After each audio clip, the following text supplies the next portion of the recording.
Amém? Então abra a sua Bíblia no Evangelho de Marcos, capítulo 10, e no versículo de número 17, para a honra e glória do Senhor. Amém? Evangelho de Marcos, capítulo 10, versículos de número 17, para a honra e glória do nome do Senhor Jesus Cristo. Onde a palavra de Deus diz para mim, diz para você dessa maneira. Marcos capítulo 10, versículos de número 17, diz assim: Pondo-se Jesus a caminho, correu para ele um homem que, ajoelhando-se, perguntou-lhe: Bom mestre, que farei para herdar a vida eterna? Respondeu-lhe Jesus: Por que me chamas bom? Ninguém é bom senão um só, que é Deus. Sabes os mandamentos: não adulterarás, não matarás, não furtarás, não dirás falso testemunho, não defraudarás a ninguém, honra o teu pai e a tua mãe. Ele respondeu: Mestre, tudo isso tenho guardado desde a minha mocidade. Jesus, olhando para ele, o amou e disse: Falta-te uma coisa. Vai, vende tudo o que tens, dá aos pobres e terás o tesouro nos céus. Então vem e segue-me. Mas ele, contrariado com essa palavra, retirou-se triste, porque possuía muitas propriedades. Então Jesus, olhando ao redor, disse aos seus discípulos: Quão dificilmente entrarão no reino de Deus os que têm riquezas. Os discípulos se admiraram dessas palavras, mas Jesus tornou a falar e disse-lhes: Filhos, quão difícil é para os que confiam nas riquezas entrar no reino de Deus. É mais fácil passar um camelo pelo fundo de uma agulha do que entrar um rico no reino de Deus. Amém, meus irmãos?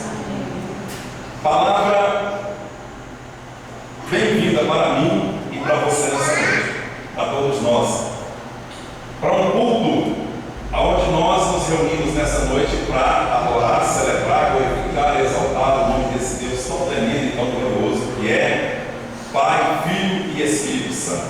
Pai nos céus, Jesus à direita, à destra, assentado à direita, onde a palavra de Deus diz que foi dado todo o poder no céu e na terra, e o Espírito Santo que foi enviado pelo próprio Jesus para estar no meio da igreja, ou dentro dos nossos corações, para quê? Para todo tempo e a toda hora nos trazer o consolo, nos fazer lembrar, nos guiar e a todo tempo nortear a minha vida, a sua vida, e Ele agir da maneira e da forma que Ele quer, ou como queira, né? E quando eu e você, quando nós damos lugar a essa presença do Espírito Santo de Deus, nós somos como que guiados, somos levados, somos conduzidos pela sua própria vontade.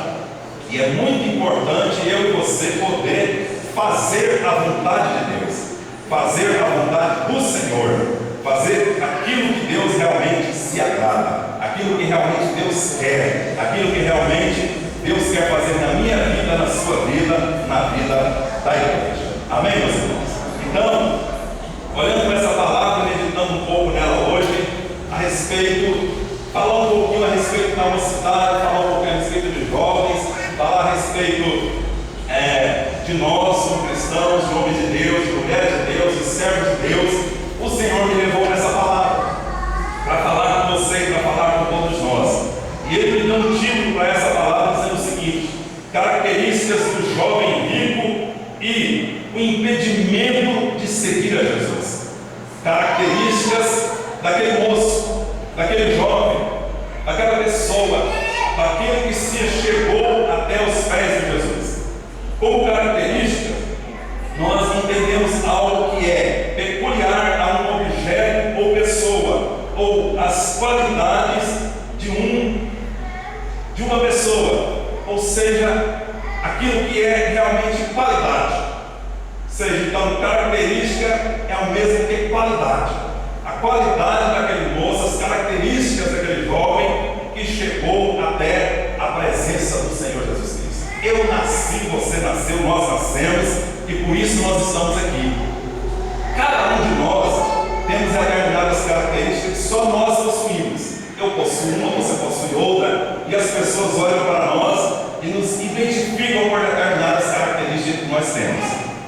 Por exemplo, quem me conhece, mais ou menos vamos dizer, uns 30 e tantos anos atrás, possa se dizer, me conhecem e dizem: aquele rapaz é conhecido pela sua barba. Quando eu era motorista carreteiro, todo mundo dizia: o Léo, o barbudo, porque da barba. Aquele tinha outro que brincava comigo dizendo assim: então fala macia, porque ele fala bem grosso, com a voz assim, estridente, uma voz grave. Então tinha um dos carreteiros que dizia o seguinte, brincava comigo: cadê o fala macia? O fala macia chegou aí. Outro dizia: o carreteiro da barba, o Léo da barba chegou aí, né? Então são algumas características que nos marcam, né? Por exemplo, se perguntassem aqui no bairro Veracruz pela irmã Janice qual seria a característica dela, eles poderiam dizer: aquela loirinha ali da rua VC 26 ou 25 é aquela, conheço ela, né? Posso dizer assim. E se perguntasse pelo Guilherme, o Guilherme, aquele da bateria, aquele magrelão, parece um palito, né? É aquele que tem a característica, ou seja, de frente, você olha assim, parece como não vê nada, você fica de lado aí que não vê ninguém mesmo. Então, de cima um ponto, de perfil, uma reta, quase ninguém vê. Então, uma característica interessante. Mas, lá no coração, tem algo que brilha, né? Tem algo brilhoso, tem algo maravilhoso. Então, esse jovem tem essa característica. E a característica do pastor Rodrigo? Ele também é caracterizado pelo seu charme, pela graça que Deus deu a ele, né? Você é considerado um cara bonito aqui em Veracruz. Meu Deus, eu gosto de andar com gente bonita, porque se anda com gente bonita, você fica mais bonito ainda, né? Então isso é maravilhoso. Aí eu digo para o pastor Marcos que ele é lá de Maricoataba, e lá em Maricoataba só nasce gente bonita. Por isso ele teve esse cavanhaque, gente bonito, cabelo bonito, barba bonita, cavanhaque bonito, tudo para onde pode. Amém? Então é assim. E se perguntasse para o irmão Elisandro, dizer: rapaz, aquele carequinha, aquele bacana que vem lá na igreja, cumprimenta todo mundo, um cara saudável, amável com todo mundo, convida todo mundo a pescar, é aquele mesmo. Conheço ele, cara bacana. Então ele tem essas características que é somente peculiar a ele, né? O que mais poderíamos dizer a respeito de característica aqui? Aquele cara lá do Nepal, aquele que fala todo enrolado, que ninguém entende o que ele fala. O que será que ele está falando? É o raio. Tem uma característica assim, que ele fala um pouco bem bolado, mas chegou para o Brasil e já aprendeu a falar o idioma, mas já está falando bacana. Então é o raio. Característica dele: bom cozinheiro, rapaz amante da obra de Deus, conserva os princípios morais e éticos daquilo que Deus colocou no seu coração para fazer a obra de Deus coerentemente. Amém? Então são características que nós temos. Qual é a característica da igreja? A característica da igreja deveria ser aquilo que está na palavra de Deus, que a igreja fosse uma igreja que amasse a todos, tivesse um profundo amor que Deus colocou no nosso coração para nós amarmos uns aos outros de verdade, né? Seria uma característica importante para a igreja. Não falar mal uns dos outros seria uma característica importante para a igreja. Não, nós saímos daqui, nós só saímos daqui abençoando. Nós não saímos daqui falando mal de ninguém. Você viu a saia da irmã? Você viu o batom que ela estava usando? Você está bacana com esse cara? Você viu a roupa que ele veio usando? Quer ser mais charmoso que os outros, né? Então você ouve tudo isso, mas são características que deveriam todo tempo e a toda hora ser mudadas. E eu olhando para esse texto, observando aqui algumas coisas nesse texto, pude enxergar algo que o Senhor colocou no meu coração. Em primeiro lugar, nós vemos que Jesus, dentro do seu ministério, ele teve encontro com todo tipo de pessoa, né? Ele teve encontro com todo tipo de gente da atualidade da sua época.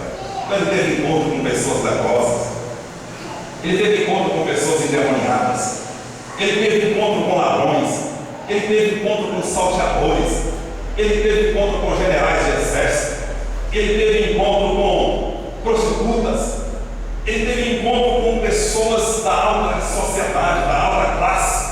Aliás, ele foi convidado para um casamento, disse que as pessoas ali eram da alta classe. Ele não rejeitou o convite, ele aceitou o convite, foi estar naquele casamento. Então Jesus conviveu com todo tipo de pessoas que se possa imaginar. E eu acho isso muito importante para nós como igreja, termos essa identidade, essa característica em nós, essa qualidade de nós podermos também nos identificarmos e andarmos não como ladrões, como roubadores, aceitando os seus propósitos, aceitando aquilo que eles fazem, que eles querem fazer, mas andar com eles para dar um testemunho de Deus para a vida deles. Eu acho isso importante. Então você conversar com um ladrão, você conversar com uma prostituta, você conversar com uma pessoa que é considerada no meio um grande pecador, não significa que você está se tornando uma pessoa como ele. Pelo contrário, você está se deixando mostrar que você é uma carta aberta e você precisa testemunhar e falar de Deus para essa pessoa, garantir que Jesus Cristo quer vos salvar. Amém, meus irmãos? Então, olhando para esse texto, nos diz a palavra então que aquilo que eu li para os irmãos mostra que Jesus estava em determinado local e de repente veio um cidadão. Nos outros textos, como por exemplo de Mateus 19 e Lucas 18, diz que foi um jovem que veio e se colocou e se prostrou aos pés de Jesus. Então o que acontece? Eu observei aqui e vi uma característica importante na vida desse moço. A primeira característica ou qualidade que nós podemos ver na vida do jovem rico é que ele reconheceu a autoridade de Jesus. Ele reconheceu a autoridade de Jesus, chamando-o de mestre. Isso é muito importante para mim, para você, para todos nós como igreja, reconhecer soberanias e autoridade. Isso significa que esse moço foi ensinado, ele foi doutrinado bem pelos seus pais a respeitar as autoridades constituídas. Então eu vejo isso, eu vejo essa qualidade na vida daquele moço. Alguém que vem até a pessoa e com um respeito tremendo se coloca, de uma certa forma, e traz uma palavra assim, muito importante, muito coerente, com muito respeito e com muito carinho.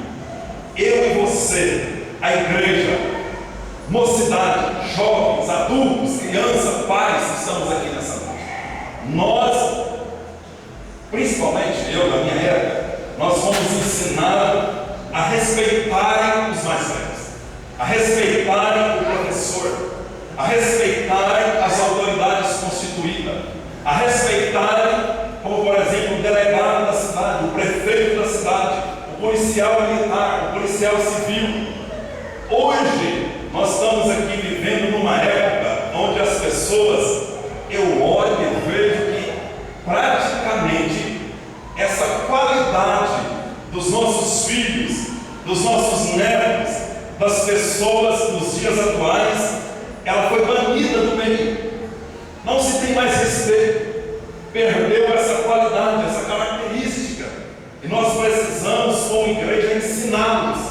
Nós precisamos falar com a igreja. Os pastores, os obreiros precisam falar todo dia, todo momento, em toda a pregação, que nós devemos respeitar as autoridades constituídas. Amém, meus irmãos? Precisamos disso. Quantas crianças que hoje, muitas vezes, esses dias atrás, eu tive que dar uma briga com algum dos garotos dentro da van, porque nós saímos passando, e teve um deles que tinha um policial assim, com a sua viatura, lá olhando no celular, o moleque levantou lá da cadeira, lá do banco, lá atrás, e passou xingando o policial, falou um nome para ele, você está separado para trabalhar. Eu virei para trás imediatamente e dei um berro na cabeça dele. Eu quase joguei ele de costas com o grito que eu dei no ouvido dele. Disse, cara, você tem que aprender a respeitar as pessoas. Dentro do meu carro você não faz esse tipo de coisa. Aqui tem que ter respeito com as autoridades. Então você respeite a mim, o meu trabalho, e você respeita o trabalho desses. Ele é bem branquinho, loirinho, olho meio azul, ele ficou quietinho no banco até como que é meio tremendo. Isso você tem que aprender a respeitar a autoridade. Porque se uma criança daquela vai crescendo sem limites, e você, claro, vai observar isso, que está acontecendo bastante, isso tem muito comentado com os irmãos, que a maioria são de mães solteiras. Ok? As crianças de hoje não ouvem voz de pai. A voz aguda, estridente, com respeito, moleque. Você não ouve mais. Às vezes você ouve muitas vezes: que isso, meu filho? Não com isso. Ah, não, não chuta a canela da vovó, não chuta a canela do papai, não. Para, meu filho, para com isso, moleque. Respeita teu pai, respeita tua mãe, rapaz. Que negócio é esse? Você não ouve isso mais. Então o que está acontecendo? Nós precisamos voltar aos princípios éticos e morais da palavra de Deus. Você ouve isso? Então eu briguei com ele, mas mostrei para ele o caminho. Mostrei para ele que se deve respeitar a autoridade constituída. Porque se ele crescer naquele caminho, quando ele tomar uma determinada idade, ele não vai respeitar o pai, não vai respeitar a mãe, ele não vai respeitar a voz, ele não vai respeitar o professor, ele não vai respeitar ninguém. Ninguém. Por quê? Porque já colocou isso na sua mente e no seu coração. Nós sabemos que a televisão hoje, nós sabemos que a internet hoje tem contribuído piamente para isso. Quantos desenhos animados, quanta coisa que a gente vê por aí, e quantos filminhos, e quanta coisa que você vê aí na internet, que tem levado as nossas crianças a ser esse tipo de gente, que não tem respeito, que não guarda os princípios éticos e morais, que não aceitam. E a palavra de Deus em Atos capítulo 23, no versículo 5, está escrito: não dirás mal do príncipe do seu povo. Em Romanos 13, 1 diz o seguinte: toda pessoa esteja sujeita às autoridades superiores, pois não há autoridade que não seja de Deus. As autoridades que há foram ordenadas por Deus. Foi Deus que ordenou as autoridades. Então esse moço, ele possuía essa característica. Eu já vi muitos pregadores chegar aqui para um jovem rico, dizer: ah, miserável, atribulado de alma, atribulado de coração, não quis Jesus, não quis aceitar Jesus. Mas esse moço, eu pude enxergar ele de uma outra forma. Eu pude ver que esse rapaz, ele foi ensinado no lar, aonde se tinha respeito, aonde se tinha qualidade de vida, aonde se amava de fato as pessoas, aonde tinha compromisso em respeitar as pessoas. Então é característico da igreja, é característico dos nossos filhos, é característico dos nossos netos, é característico de todos nós, é a qualidade de cada um de nós aprender a respeitar as autoridades constituídas. Nós vemos que muitas são as pessoas, aqui em Veracruz não, mas eu já vi em determinados lugares que não se tem respeito pela liderança da igreja. E eu achei muito importante que quando o pastor Rodrigo foi ordenado ao ministério da palavra, nós chegamos aqui diante da igreja e dizemos para os irmãos: ele é jovem, é muito jovem, é um pastor jovem, mas de hoje em diante, ele agora é pastor. E pastor tem que ser digno de respeito. Pastor foi constituído como autoridade na igreja. Ele é uma autoridade. Então, seja moço, seja criança, seja jovem, seja mais velho do que ele, pode ser avô dele, bisavô dele, mas tem que respeitá-lo como pastor, tem que tratá-lo como obreiro de Deus. Pastor enviado por Deus é uma autoridade eclesiástica sobre a face da terra. Então tem a autoridade eclesiástica, são os pastores, os obreiros. Tem as autoridades civis, delegados, prefeitos, professores. Tem as autoridades militares, general de exército, sargento, cabo, policial militar, polícia feminina. Tem que ter respeito por tais autoridades. Amém, meus irmãos? Os irmãos enxergam comigo nesse texto isso. Quando esse moço chega até Jesus e ele tem um respeito tremendo para falar com Jesus. Ele chega e tem um respeito enorme para falar com Jesus. Ele não chega de qualquer maneira. Ele não chega de qualquer jeito. Mas ele chega para conversar com Jesus, mostrando realmente que Jesus tinha autoridade. Amém, meus filhos? Então, os nossos filhos, a igreja do Senhor, enquanto vida tivermos, aqui na Igreja Batista em Vera Cruz, vocês, obreiros, pastores, ministros de Deus, futuros obreiros que vão estar estudando agora, um rápido seminário, nós vamos aprender mais sobre isso. Nós vamos aprender um pouco mais sobre essa questão da autoridade. Então eu vi essa característica na vida desse moço, né? Alguém que reconheceu a autoridade do Senhor Jesus Cristo. Ele vem até a presença do Senhor e se coloca diante dele. A outra característica, a qualidade que eu vi na vida desse jovem foi o reconhecimento da autoridade religiosa de Jesus.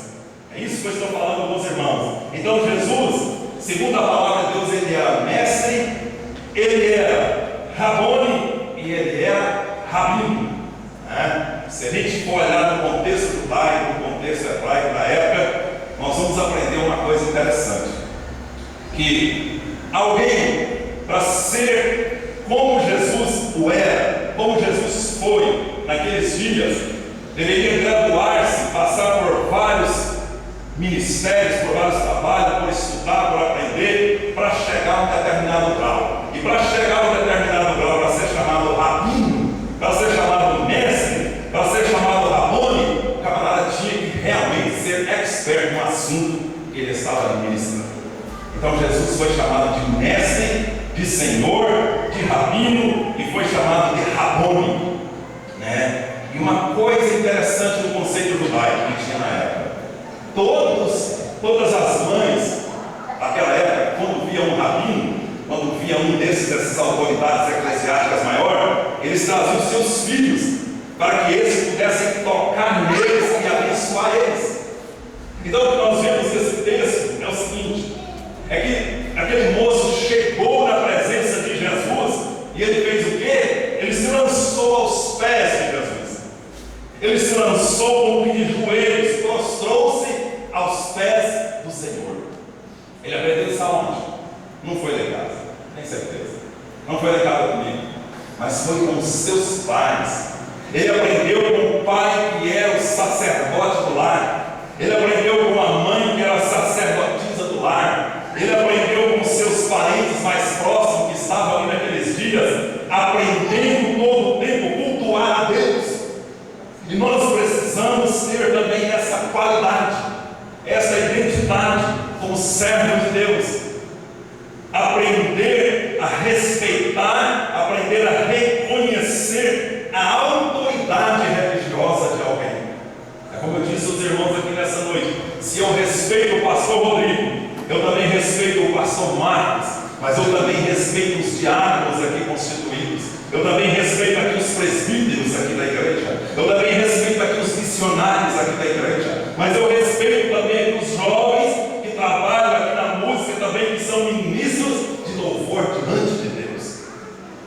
Não é porque eles são aparentemente jovens que estão aqui adiante que eu não vou ter um respeito para eles, porque eles também são ministros de Deus. Então eu quero nessa noite lembrar-lhes isso.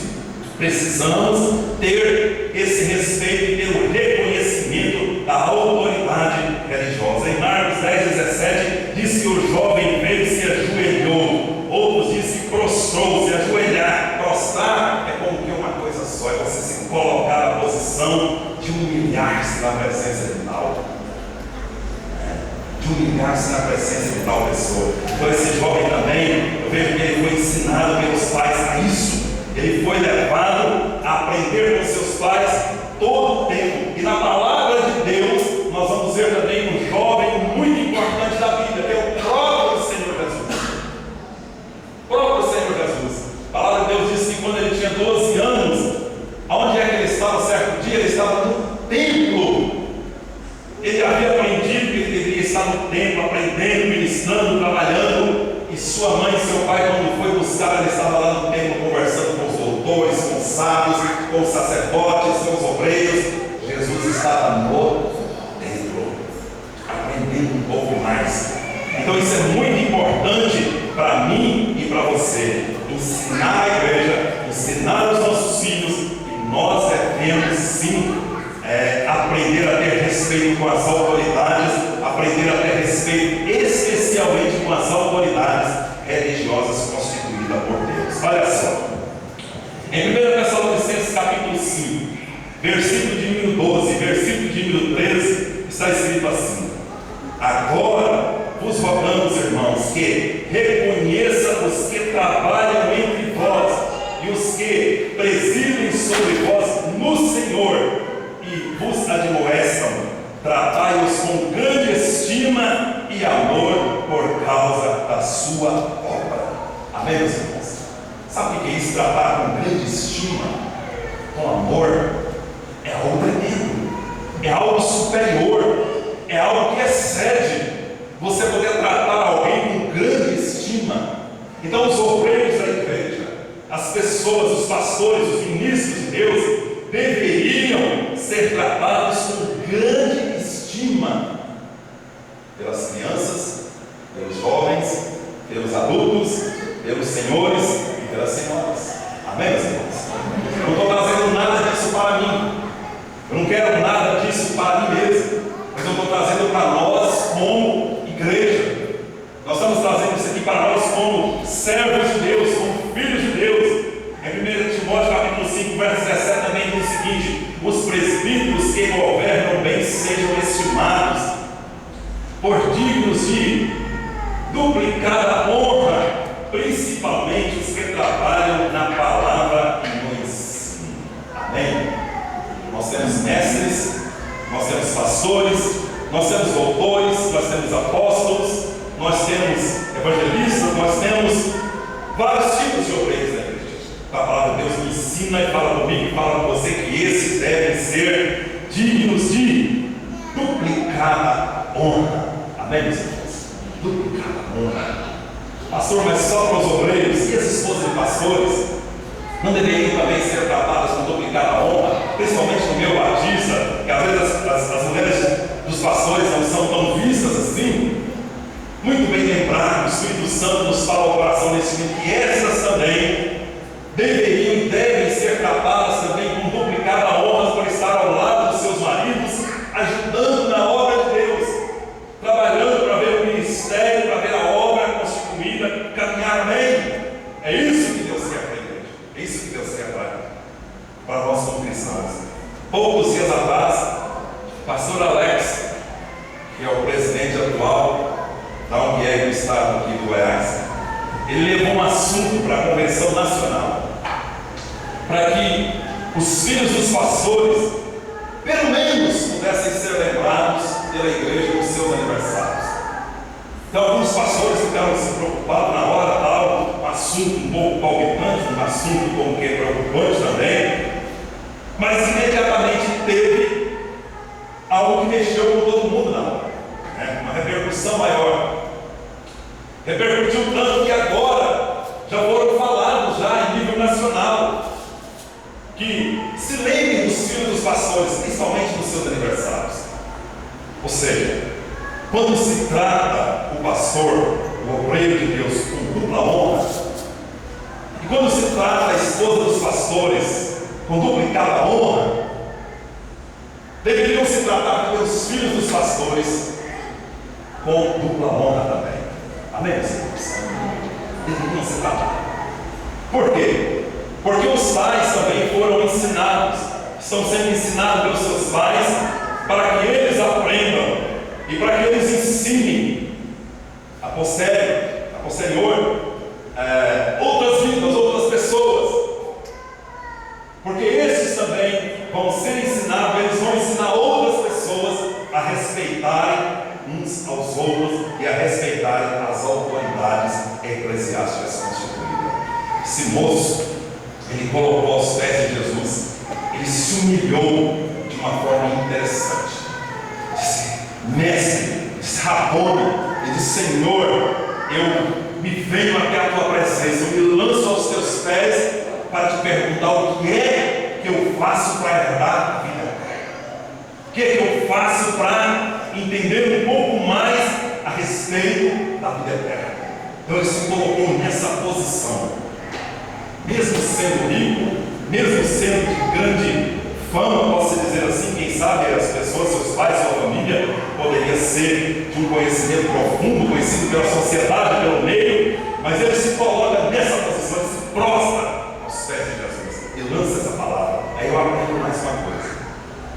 Eu aprendo uma terceira característica desse jovem. Qual é essa característica? Eu aprendo que esse jovem ele tinha um desejo de aprender um pouco mais a respeito das coisas sagradas. É muito importante a área do conhecimento. É muito importante a área do aprendizado. Quem não tem conhecimento padece. Quem não tem entendimento sofre. Quem não aprende sofre muito. É aquela velha história: quem não aprende em casa aprende no mundo, e o mundo muitas vezes bate com muita dureza.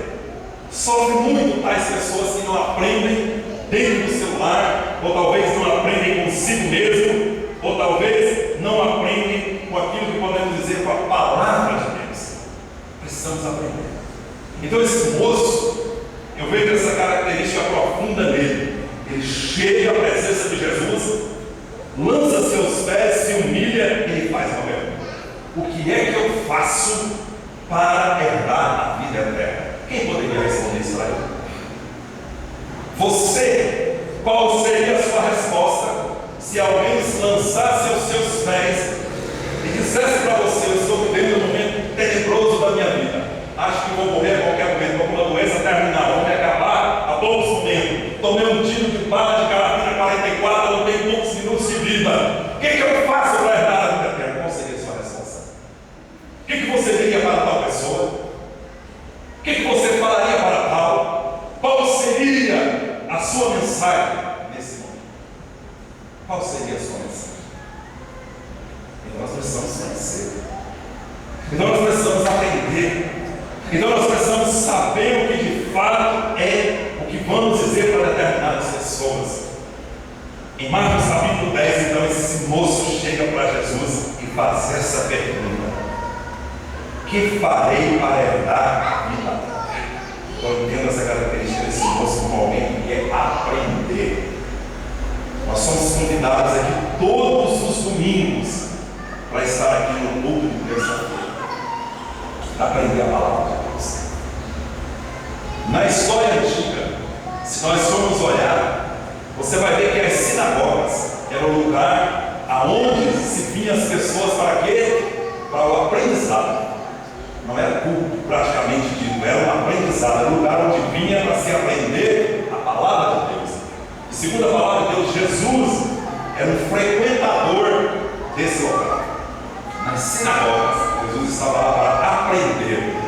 Mas um certo dia, Jesus levantou-se lá no meio, pegou o pergaminho e levantou, e lá estava escrito a respeito dele que ele havia vindo ao mundo para ensinar, que o Espírito de Deus estaria sobre ele, dentro dele, e ele veio ao mundo para quê? Para ensinar e para ser luz para outras pessoas. Então, quando ele leu aquele pergaminho que estava lá no profeta Isaías, mas que profetizava a respeito dele mesmo, a partir daquele dia, a partir daquela hora, daquele momento, Jesus já não era mais aluno. Aí ele passou agora a ser mestre, porque ele começou a ensinar, e segundo a palavra de Deus, os que ouviram Jesus pregar, os que ouviram naquele dia Jesus falar, todos ficaram pasmos, abismados, e diziam: ora, ele ensina, ele fala como alguém que tem autoridade. Alguém que tem autoridade. Então Jesus, ele me levou a pensar, e me leva a pensar, que nós todos os dias nós temos que aprender um pouco mais no que diz respeito às coisas espirituais.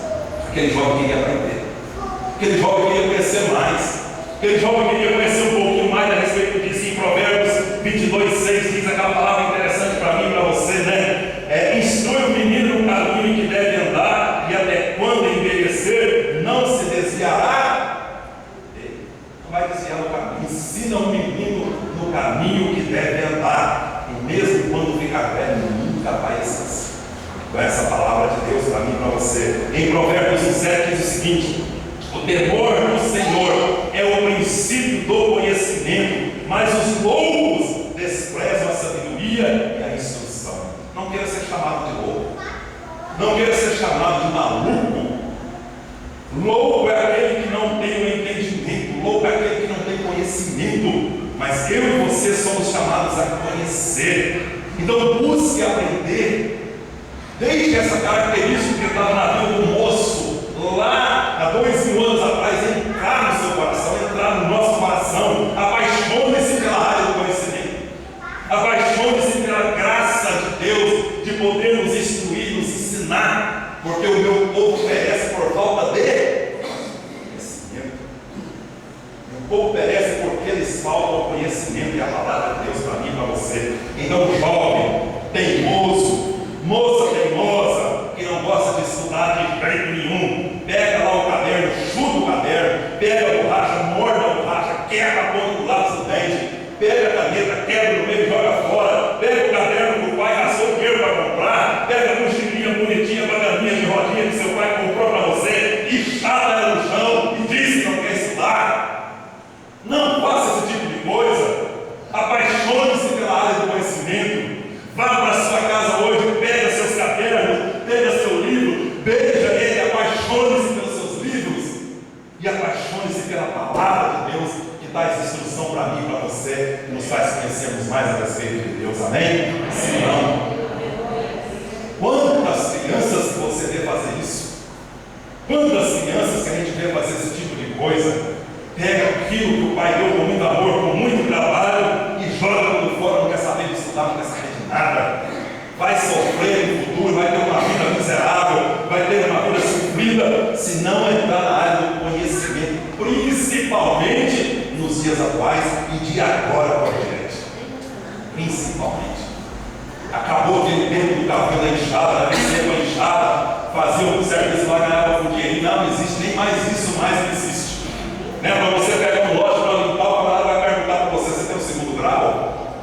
Você tem o ensino médio? Mas vai caminhar um quintal para esse ensino médio? Pois é. Você vai varrer a rua, você quer ser gari, você tem aí o quê? Eu acabei de me formar agora numa faculdade, eu estou achando que é pouco ainda. Vai varrer a rua! É preciso entender, porque a gente não sabe, né? Não sei como é que você vai fazer, você está com a vassoura lá, você é ignorante, o camarada passa briga com você e diz: ô varredor de rua, o inferno miserável, pá! Quebra a vassoura na cabeça do cidadão. Então precisa saber se você tem um pouquinho de graça, conhecimento, se você passou em algum curso, que faz você ficar um pouquinho mais tranquilo. É preciso disso. Não, aprimore-se, queridos. Aprimore-se, queridas. Aprendam, estudem, porque os dias são maus, as dificuldades são terríveis. E eu quero dizer uma coisa para você. Então esse moço chegou para Jesus querendo conhecer.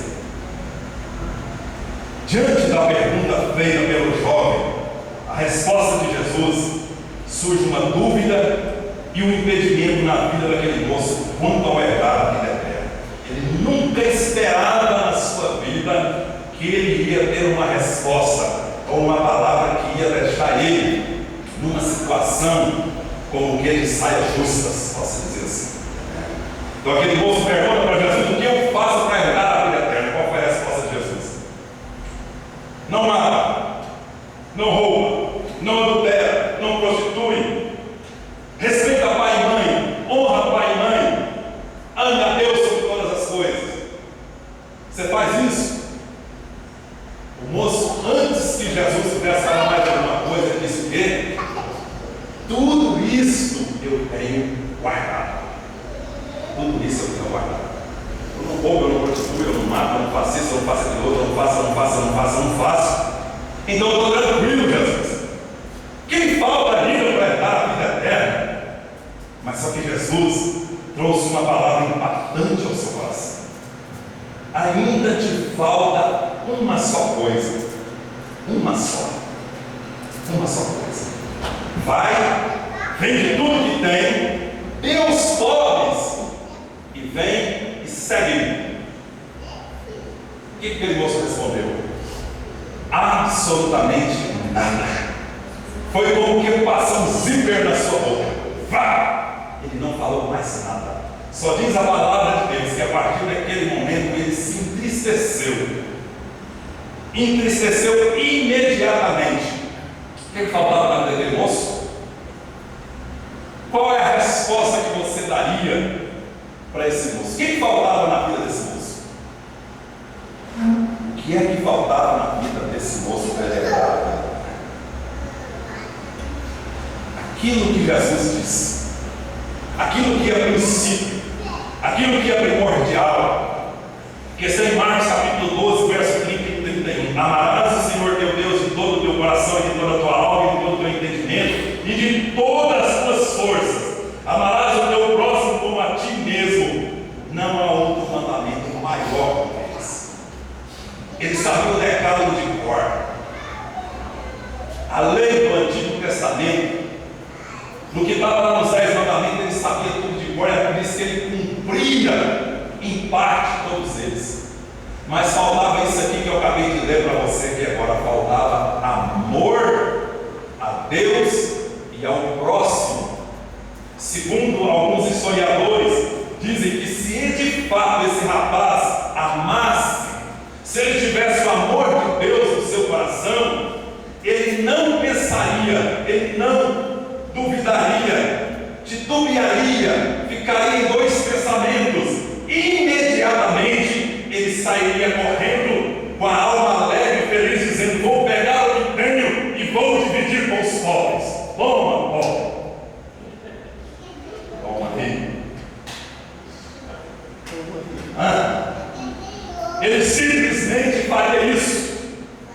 A alma dele com certeza ficaria alegre e feliz. Ele começava a pular e gritar e dizer: glória a Deus, eu encontrei a resposta, eu encontrei a saída, eu encontrei o milagre na minha vida. O milagre é esse, a resposta é essa, a vida é essa, a vitória é essa, a bênção é essa, de ter amor uns pelos outros. Eu vou dar tudo que eu tenho, tudo que eu tenho, eu vou doar, eu vou entregar, eu vou dar de coração, de corpo e alma. Mas não foi isso que aconteceu. A palavra de Deus diz que imediatamente ele se frustrou, fechou-se no seu coração, a sua alma entristeceu. Então, o amor que ele tinha, que era para ser dedicado a Deus e ao próximo, estava onde?